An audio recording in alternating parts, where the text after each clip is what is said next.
V poznih 70. letih prejšnjega stoletja je bilo življenje mnogih Kitajcev še vedno težko. Vlada je strogo nadzorovala podjetja, cene, delovna mesta in proizvodnjo. Kitajska je potrebovala velike spremembe, da bi okrepila svoje gospodarstvo. Na čelu teh sprememb je bil Deng Xiaoping. Ni takoj postal predsednik Kitajske. Toda pa je leta 1978 postal najmočnejši voditelj države in glavni odločevalec pri pomembnih odločitvah. Deng je verjel, da mora oblast ostati v rokah Kitajske komunistične partije. Toda pa je vedel tudi, da Kitajska ne bo napredovala, če bo nadaljevala le s starim sistemom Mao Zedonga. Skupaj s svojimi zavezniki Hu Jiabangom in Zhao Ziyangom je Deng spodbujal tako imenovane 4 modernizacije. Namen tega je bil izboljšati kmetijstvo, industrijo, nacionalno obrambo ter znanost in tehnologijo. Njegov načrt je bil preprost. Najprej je bilo treba okrepiti proizvodnjo, uvesti novo tehnologijo in odpreti nekatere dele gospodarstva za podjetništvo in tuje naložbe. Toda ko so razpravljali o gospodarskih reformah, so nekateri Kitajci zahtevali tudi politično svobodo. Na dolgem zidu na ulici Sidon v Pekingu so ljudje začeli lepiti velike plakate. Na te plakate so zapisali svoje pritožbe glede kulturne revolucije, korupcije in napačnih politik v času Maoja. Kraj je postal znan kot zid demokracije. Sprva je Deng to dovolil, ker so mu pritožbe proti njegovim nekdanjim nasprotnikom v vladi koristile. A vendar se je situacija spremenila, ko niso več kritizirali le nekdanjih uradnikov. Aktivisti so začeli zahtevati demokracijo in spremembe samega sistema Kitajske. Eden izmed njih je bil Wei Jingsheng, električar in nekdanji rdeči gardist.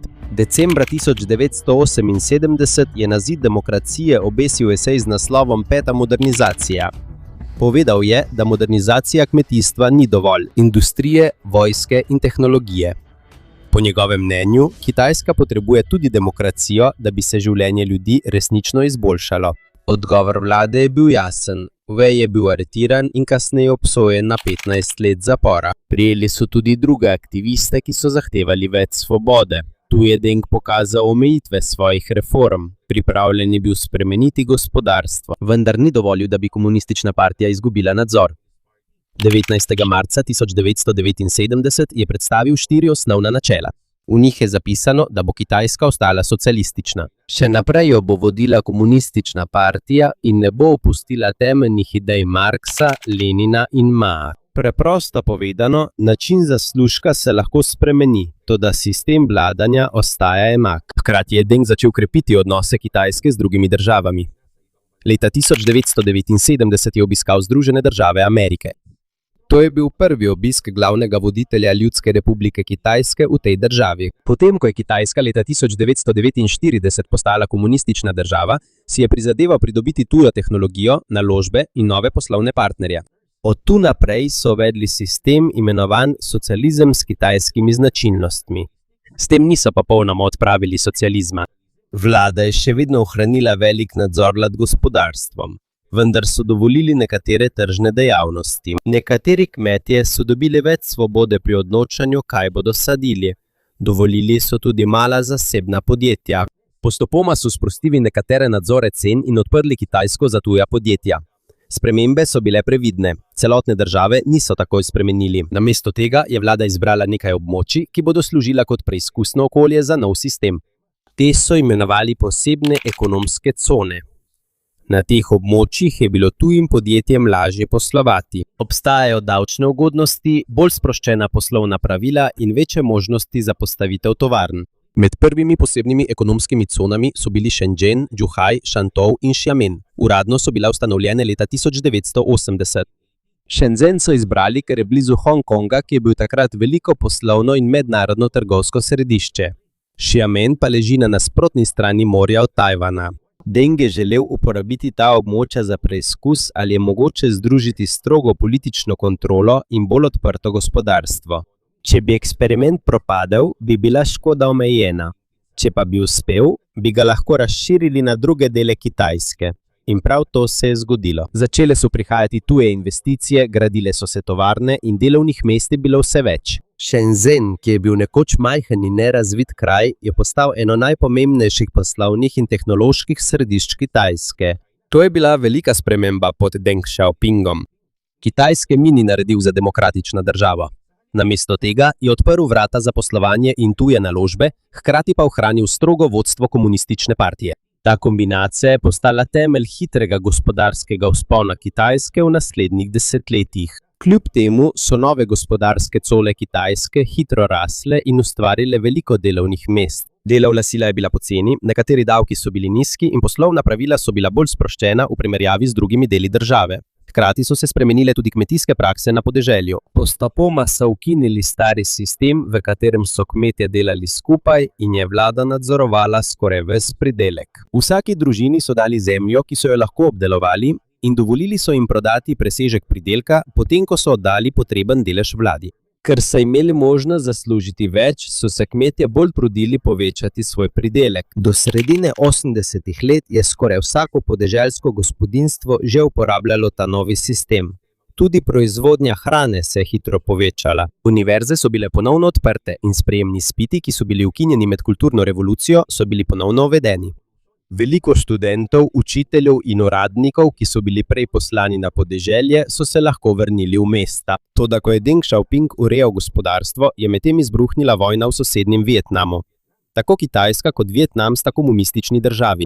Vendar so se njihovi odnosi poslabšali, ker je Vietnam podprl Sovjetsko zvezo, ki je bila takrat sovražnik Kitajske. Leta 1978 je Vietnam napadel Kambodžo in odstavil Rdeče Kmere, ki jih je vodil Pol Pot. Rdeči Kmeri so bili zavezniki Kitajske, čeprav so v Kambodži pobili veliko ljudi.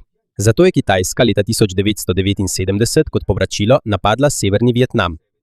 Velik spopad je trajal le nekaj tednov, toda obe strani sta utrpeli hude izgube. Pravo število mrtvih ni znano, saj se poročila razlikujejo. Kljub temu je jasno, da je kitajska vojska imela težave proti bolj izurjenim vietnamskim silam. Vojna je pokazala, da mora Kitajska še izboljšati usposabljanje, vodenje, oborožitev in način bojevanja svoje vojske. Kljub vojni so se odnosi Kitajske z zahodnimi državami še naprej izboljševali. Deng je sprejel voditelje iz Velike Britanije, Japonske, Francije in drugih držav. Kitajska je prav tako spremenila način pogovora o Tajvanu. Namesto da bi vedno uporabljali grožnjo s prisilno osvoboditvijo, so bolj poudarili miroljubno združitev. Deng je ponudil sistem ena država, dva sistema. To pomeni, da bi lahko bil Tajvan pod Kitajsko, vendar bi ohranil svoj lasten gospodarski in socialni sistem. Tajvan je to zavrnil. Njihova vlada noče biti pod nadzorom Kitajske komunistične partije. V tem času se je po vsem svetu bolj uporabljal pinyin, da bi bilo lažje brati in pisati mandarinsko kitajščino z angleškimi črkami.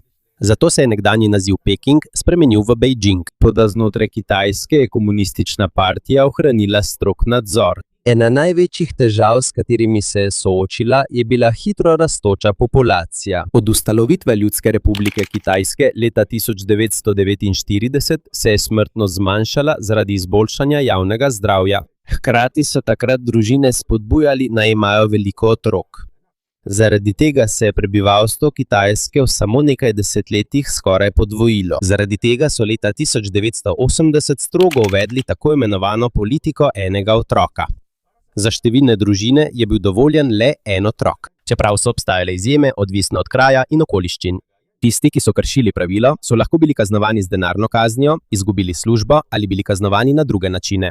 Na nekaterih območjih so uradniki uporabili tudi prisilne splave in sterilizacijo. Politika je pomagala upočasniti rast prebivalstva, vendar je povzročila tudi velike težave. Ker so nekatere družine bolj želele imeti sina, se je povečalo število moških v primerjavi z ženskami. Zrasla je tudi generacija edincev, od katerih se pričakuje, da bodo skrbeli za 2 starša in 4 stare starše. Prišlo je tudi do sprememb v položaju žensk. Še pred obdobjem Denga je nov zakon ženskam dal porice glede poroke, ločitve in lastnine. Veliko žensk v mestih je prav tako dobilo zaposlitev. Leta 1980 je bila Kitajska ena prvih držav, ki je pristopila k konvenciji Združenih narodov proti diskriminaciji žensk. Toda je resnično stanje še vedno daleč od enakosti. Malo žensk je na najvišjih položajih v vladi in velikih podjetjih, spremembe potekajo počasneje tudi v oddaljenih provincah. Medtem ko se gospodarstvo izboljšuje, veliko študentov upa, da bodo sledile tudi politične reforme. Eden izmed njihovih vzornikov je bil Hu Yaobang, generalni sekretar komunistične partije in dolgoletni zaveznik Denga. Hu je bil bolj odprt za drugačna mnenja. Podprl je nekatere reforme in kritiziral prevelike privilegije otrok vplivnih uradnikov, ki jih imenujejo princelings. Leta 1986 so študentje protestirali v različnih mestih. Zahtevali so večjo svobodo tiska, bolj odprto vlado in širšo demokracijo. Najvišji voditelji so krivili Huja, ker naj bi bil preveč popustljiv do protestnikov. Januarja 1987 je bil prisiljen odstopiti svojega položaja in javno priznati svoje domnevne napake. Aprila 1989 je hudo živel srčni napad in umrl. Za številne študente je bil simbol sprememb, ki jih starejši voditelji komunistične partije niso dovolili. Na tisoče ljudi se je zbralo, da bi žalovalo. Toda preprosto spominjanje nanj se je hitro spremenilo v protest proti korupciji, pomanjkanju svobode in strogemu nadzoru. Študentje so se zgrnili na Trg nebeškega miru v Pekingu. Točno. 70 let po študentskem gibanju leta 1919 so ponovno pozvali k demokraciji in tokrat se komunistični partiji ni zoperstavila le majhna skupina. Začenja se ogromno protestno gibanje prav v samem središču oblasti Kitajske. 13. maja 1989 je na stotine študentov začelo gladovno stavko na Trgu nebeškega miru. Zavrnili so hrano, da bi prisilili vlado k pogajanjem. Jasno so povedali, da ne želijo strmoglaviti vlade. Zahtevali so svobodo govora, manj korupcije in politične reforme. Sčasoma se je pridružilo na tisoče študentov. Prišli so tudi delavci in navadni državljani, da bi jih podprli. Najvišji kitajski voditelji so bili razdeljeni glede tega, kako se soočiti s protestom. Zhao Jiang, generalni sekretar komunistične partije, je želel govoriti s študenti. 19. maja je osebno odšel na Trg nebeškega miru in jih prosil, naj prekinejo gladovno stavko, da ne bi ogrozili svojega življenja. Bil je nasprotje premierju Li Pengu, ki je verjel, da je treba protest takoj končati. Deng Xiaoping je podprl strožji odziv. 20. maja je vlada v nekaterih delih Pekinga razglasila vojno stanje, poslala je vojake. Toda so jih sprva ustavili številni prebivalci. Protest se je nadaljeval. V noči s 3 na 4 junij so vojaki ponovno vstopili v Peking skupaj s tanki in oklepnimi vozili. Streljali so na ljudi, ki so blokirali glavne ceste proti Trgu nebeškega miru. Veliko civilistov je bilo ubitih ali ranjenih. Do danes še vedno ni znano, koliko ljudi je v resnici umrlo. Po različnih ocenah naj bi bilo ubitih od več 100 do nekaj tisoč ljudi. Kitajska vlada strogo nadzoruje informacije o tem dogodku. 5. junija je kamera posnela neznanega moškega, ki je stal pred vrsto tankov na aveniji Chang'an. Večkrat jim je preprečil pot, čeprav bi ga lahko povozili ali ustrelili. Ni potrjeno, kdo je bil ali kaj se je z njim zgodilo kasneje. Vendar je postal znan po vsem svetu kot mož pred tanki, simbol upora proti zatiralski vladi. Številne države so ostro obsodile zatiranje, vendar je Deng branil vojaško akcijo. Protest je označil za protirevolucionarno nemire in dejal, da ga je treba ustaviti, da bi ohranili nadzor komunistične partije. Zhao Jiang je bil odstranjen z položaja zaradi svojega sočutja do študentov. Ostal je v hišnem priporu približno 15 let, vse do svoje smrti. Medtem je Li Peng ostal premier in postal eden glavnih obrazov zatrtja. Dogodek je močno vplival na odnose Kitajske z drugimi državami. Združene države so uvedle sankcije, prav tako nekatere evropske države. Svetovna banka in Azijska razvojna banka sta prav tako začasno ustavili običajno posojanje Kitajski.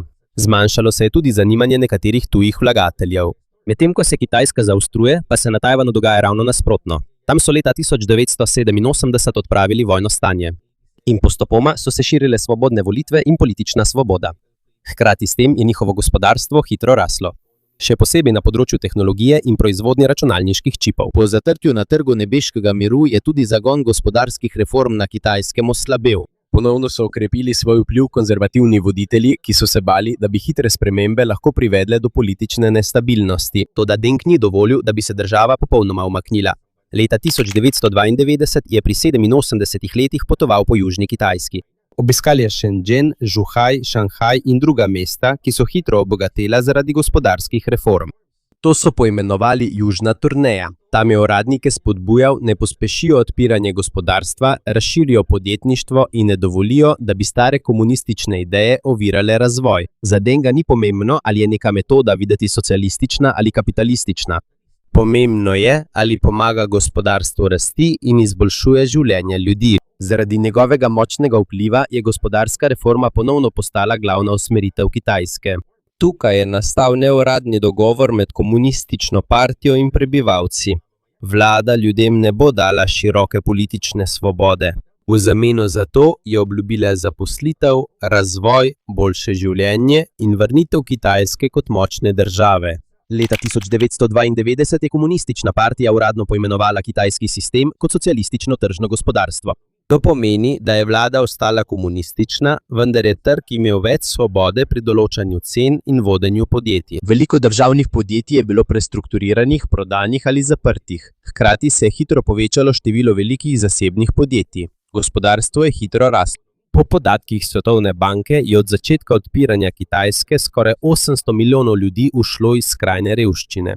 Toda hitra rast je imela svojo ceno. Zmanjšala se je dostopnost brezplačnih stanovanj, poceni hrane in nekaterih državnih ugodnosti. Veliko delavcev je izgubilo službo, ko so se stare tovarne zaprle. Poslabšala se je tudi korupcija, onesnaženje in razlika med bogatimi in revnimi. Milijoni ljudi s podeželja so se preselili v mesta, da bi našli delo. Toda zaradi sistema hukov je bilo mnogim med njimi težko dobiti dostop do javnih šol, zdravstvenega varstva in drugih ugodnosti v mestu. Leta 1997 je Deng Xiaoping umrl pri 92 letih. Za njegove podpornike je bil voditelj, ki je odprl gospodarstvo in izboljšal življenje neštetim Kitajcem. Toda za njegove kritike je gospodarsko rast izkoristil za ohranitev stroge enopartijske vladavine. Glavni voditelj, ki ga je nasledil, je bil Jiang Zemin. Nadaljeval je odpiranje gospodarstva, medtem ko je komunistična partija ohranila strog nadzor nad politiko in družbo. Julija 1997 je Velika Britanija po 156 letih vladanja vrnila Hongkong Kitajski. Kitajska je obljubila, da bo Hongkong ohranil lastne zakone, gospodarstvo in način življenja po načelu ena država, dva sistema. 2 leti kasneje je tudi Portugalska vrnila Makao Kitajski pod enakim sistemom. Takrat je veliko ljudi verjelo, da bo Kitajska, ko bo obogatela, postala tudi bolj demokratična, vendar se to ni zgodilo. Srednji razred in gospodarstvo sta še naprej rasla, vendar je vlado še vedno nadzorovala komunistična partija. 11. decembra 2001 je Kitajska postala članica Svetovne trgovinske organizacije. Število tujih podjetij, ki so dala izdelovati svoje izdelke na Kitajskem, se je povečalo. Zaradi poceni delovne sile in velikih tovarn se je hitro povečal izvoz izdelkov, država pa je postala pomembno središče proizvodnje. Toda hkrati s povečanjem števila tovarn so se poslabšali tudi onesnaženje zraka in emisije ogljika. Leta 2008 so v Pekingu priredili prve poletne olimpijske igre, ki so bile organizirane na Kitajskem. To ni bil le športni dogodek, temveč je svetu pokazal, da je nekdanja revna in zaprta država zdaj hitro rastoča gospodarska in svetovna sila. Pekinške olimpijske igre leta 2008 so bile velik prikaz nove Kitajske. Na otvoritveni slovesnosti so prikazali dolgo zgodovino, kulturo, tehnologijo in naraščajočo moč države. Do leta 2010 je Kitajska prehitela Japonsko in postala drugo največje gospodarstvo na svetu, takoj za Združenimi državami Amerike. Vendar niso vsi zadovoljni z vodstvom komunistične partije. V Tibetu in Xinjiangu so potekali protesti in pritožbe zaradi strogega nadzora vlade. Oblasti so odgovorile z aretacijami, obsežnim nadzorom in strogimi varnostnimi ukrepi. Internet je postal še bolj nadzorovan. S tako imenovanim velikim požarnim zidom vlada blokira številne tuje spletne strani in spremlja objave, ki nasprotujejo komunistični partiji. To pomeni, da je v zameno za obljubljeni red in razvoj svoboda govora, svobodni mediji in politična opozicija omejena. Leta 2012 se je končalo 10-letno vladanje Huja, enega glavnih voditeljev Kitajske. Njega je kot generalni sekretar komunistične partije nasledil Xi Jinping. Naslednje leto je postal tudi predsednik. Več kot 100 let po padcu zadnjega cesarja iz dinastije Qing je Kitajska povsem drugačna. Iz šibke, revne države, razdeljene z vojnami, je postala veliko središče proizvodnje in poslovanja ter svetovna velesila. Toda ostaja veliko vprašanje, v kolikšni meri lahko Kitajska usklajuje hitro rast in strogi nadzor komunistične partije saj medtem ko država postaja močnejša navzven, oblast vlade znotraj postaja vse strožja.